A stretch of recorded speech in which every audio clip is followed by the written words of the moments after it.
앤디 클락과 데이비드 차머스는 잘 알려진 논문인 The Extended Mind에서 마음은 몸 안에 국한되는 것이다 라는 기존의 통념에 도전합니다. 이들은 마음이 우리 몸의 피부와 두개골 안에 국한되는 것이 아니다 라고 강력하게 주장을 합니다. 테트리스 게임에 대한 질문입니다. 화면을 정지한 상태로 묻습니다. 새로 등장한 도형이 기존의 도형들과 잘 맞을까요? 우리는 마음속으로 도형을 돌려보고 그리고 기존의 도형들 사이로 끼워 맞춰보고 나서 답을 하게 됩니다. 또 다른 방법으로는 직접 테트리스 게임을 하면서 도형을 이리저리 회전시키면서 직접 도형을 맞춰봅니다. 세 번째로는 우리 머리 안에 컴퓨터를 이식하고 그 컴퓨터로 하여금 위의 상황을 시뮬레이션 하도록 합니다. 이 세 가지 방식에 대해서 한번 생각을 해보겠습니다. 첫 번째, 마음속에서 내부 자원을 활용하여 가상으로 도형을 맞춰보는 방식하고, 세 번째, 머리 안에 이식된 컴퓨터, 즉 내부 자원을 활용하여 마음속에서 가상으로 도형을 맞춰보는 방식은 같다고 볼 수가 있겠습니다. 그 다음에 두 번째, 외부에 있는 컴퓨터를 직접 사용하는 방식과 세 번째, 몸 내부에 있는 컴퓨터를 사용하는 방식은 또 다른 의미로 같다고 볼 수가 있겠습니다. 컴퓨터를 시켜서 계산을 시키고 그 결과값을 확인하는 방식입니다. 다만 차이가 있다면 컴퓨터가 몸 안에 탑재되어 있느냐 아니면 외부에 있느냐일 것입니다. 우리가 테트리스 게임을 하면서 도형을 회전시키는데 그 도형이 맞는지 안 맞는지 확인하는 과정에서 만약에 그 테트리스 게임을 실제 모형을 가지고선 한다면 그런 식으로 물리적으로 도형을 회전시켜 보면서요, 이런 방식과 그 다음에 컴퓨터를 조작해서 회전시켜 보는 방식, 이 두 가지 방식은 마음속으로만 회전시키면서 이것을 짜맞추는 것보다 인식 속도가 훨씬 빠릅니다.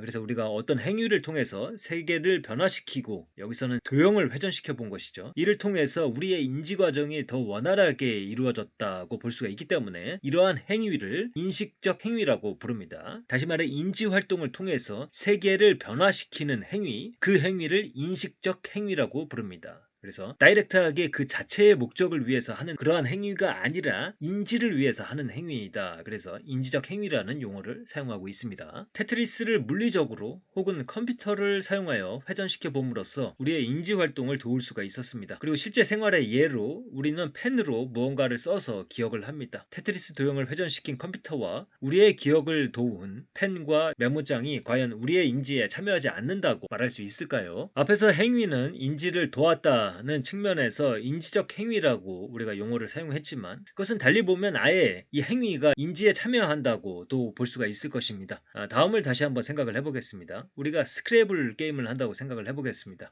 V로 시작해서 세 번째 글자가 R이 나오는 단어를 생각해내야 합니다. 순수하게 머릿속으로 이리저리 단어를 짜맞춰 볼 수도 있겠지만 손으로 이리저리 문자가 적힌 타일을 맞춰보면서 단어를 맞춰 볼 수 있을 것입니다. 이때 타일은 단순히 생각의 도구가 아닙니다. 우리의 생각은 타일에 종속됩니다. I를 두 번째 글자에 맞춰보고 이내 바이러스를 떠올립니다. 이 경우에 손으로 타일을 이리저리 조작해보는 행위는 인지활동의 일부라고 볼 수가 있겠습니다. 그래서 정리하자면 인간 유기체는 외부 존재와 함께 하나의 인지 시스템을 구성하게 되고요. 이 구성 요소들은 모두 인지 시스템 안에서 인과적 역할을 담당하면서 공동으로 행동을 관장하게 됩니다. 그래서 여기서 중요한 것은 인간의 몸이나 외부의 사물이나 인간의 인지 시스템에 참여하는 한 동등한 역할을 담당한다고 봐야 한다는 것입니다. 두개골과 몸의 피부가 경계선이어야 할 이유가 구태여 있을까요? 우리의 선입견 아닐까요? 우리의 인지에 있어서 외부 사물이 본질적으로 무엇을 하는지를 봐야 한다는 것입니다. 그것이 안에 있는지 바깥에 있는지는 사실 중요하지 않습니다. 그래서 이러한 주장은 인지를 결정하는 것이 우리 바깥에도 존재한다고 주장하기 때문에 외재주의의 일종이라고 할 수가 있겠습니다. 중요한 것은 앤디 클락과 데이비드 차머스가 인지를 의식과 구분하고 있다는 것입니다. 일반적으로 사람들은 의식과 인지를 동일시하기 때문에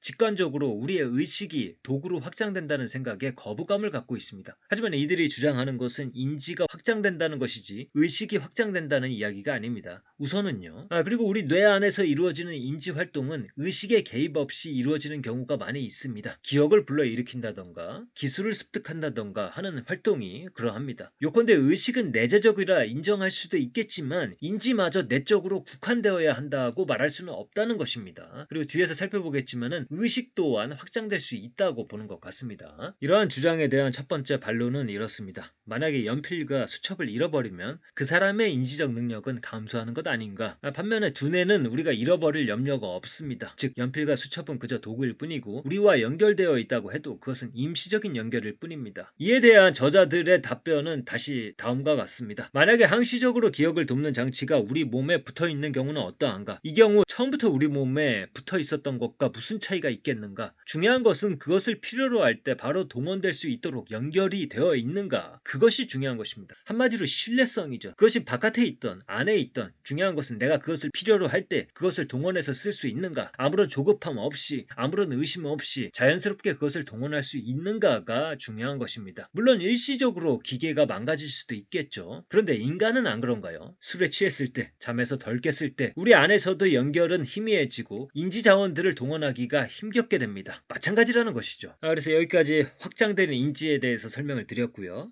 저자들은 확장된 마음에 대해서도 조심스럽게 주장을 하고 있습니다. 마음의 일종인 믿음에 대해서 생각을 해보죠. 인가라는 사람이 뉴욕 현대미술관의 전시회를 찾아가려고 합니다. 그는 잠시 생각을 하다가 미술관이 53번가에 있다는 것을 기억하고선 53번가로 걸어갑니다. 이때 인가는 미술관이 53번가에 있다는 것을 믿고 있습니다. 아니, 미술관이 53번가에 있다는 사실을 상기하기 이전에도 그녀는 이미 믿고 있었습니다. 이러한 믿음을 잠재적 믿음 혹은 성향적 믿음이라고 합니다. 그리고 단지 기억을 회상함으로써 그러한 믿음에 적분된 것이고 이로써 잠재적인 믿음이 발현된 것이다.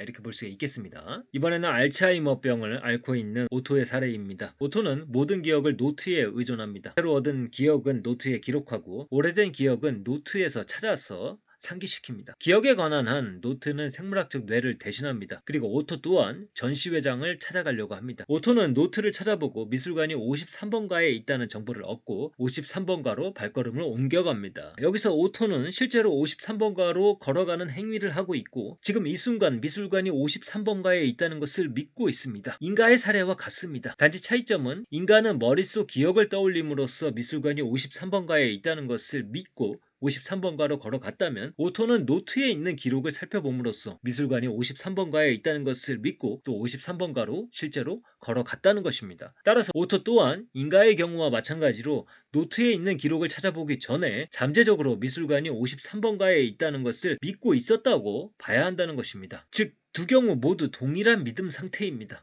둘 다 잠재적으로 믿고 있었고 기억을 떠올렸고 믿음은 발현되었으며 그 믿음에 따라 그대로 행동했다는 것이 중요한 것입니다. 이것은 다분히 기능주의적인 논변입니다. 믿음이라는 마음 상태를 입출력의 관계 속에서 어떤 기능적 역할을 하는지에 따라 그것의 동일성 여부를 판단하고 있다는 점에서 그렇습니다. 그래서 이 기능주의적 접근 방식에 대해서 다시 한번 정리를 하자면 인가나 오토나 둘 다 전시회에 가고 싶다는 욕구를 가지고 있었습니다. 동일한 욕구입니다. 그리고 전시회를 보기 위해서 53번가를 향했습니다. 결과적인 행동도 같습니다. 그리고 그 중간에 있는 미술관이 53번가에 있다는 믿음 또한 동일합니다. 그리고 이 믿음이 53번가로 향하는 행동을 동일하게 유발했습니다. 행동의 유발은 믿음을 판단하는 데 있어서 중요한 요소입니다. 이 두 가지 경우에서 이들의 믿음은 동일한 행동을 유발하는 동일한 인과적 역할을 했다고 볼 수가 있겠습니다.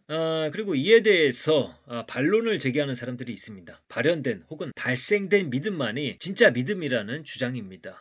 그리고 저자들은 이러한 주장에 대해서 이렇게 평가를 합니다. 노트에 적힌 오토의 믿음이 진짜 믿음이 아니라는 결론에 이를 수 있는 가장 일관된 방식이다. 그러나 여기에 대해서도 저자들은 다시 다음과 같은 반론을 제기합니다. 우리가 광화문에 충무공 이순신 장군의 동상이 세워져 있음을 믿고 있습니다. 그렇죠? 그런데 우리가 그 동상을 떠올리지 않을 때, 즉 발생적 믿음이 아닌 상태에서는 우리가 그러한 사실을 믿지 않는다고 할 수가 있을까요? 그러니까 제가 이순신 장군의 동상을 여러분들에게 말씀을 드리기 전에 여러분들은 이순신 장군의 동상이 광화문에 세워져 있지 않다고 믿고 있었나요? 아니죠. 이순신 장군의 동상은 광화문에 있다라고 모두가 믿고 있었을 것입니다. 그렇기 때문에 발생된 믿음만이 진짜 믿음이라는 주장은 타당하지 않은 것입니다. 그래서 확장된 인지, 확장된 마음 두 가지를 설명을 드렸고요. 그 다음에 저자들은 사회적 인지에 대해서 언급을 하고 있습니다. 처음에 다루었던 확장 인지의 사회적 버전인 것이죠. 그래서 한번 생각을 해보겠습니다. 같이 업무를 보고 있는 두 친구가 있습니다. 한 친구는 기억력이 엄청 좋습니다. 또 다른 친구는 판단력이 엄청 좋습니다. 이 판단력이 좋은 친구는 무슨 일이 발생하면 동료에게 특정 기억들을 캐묻습니다. 이 답변을 토대로 판단을 내리고 팀은 그 결정에 따릅니다.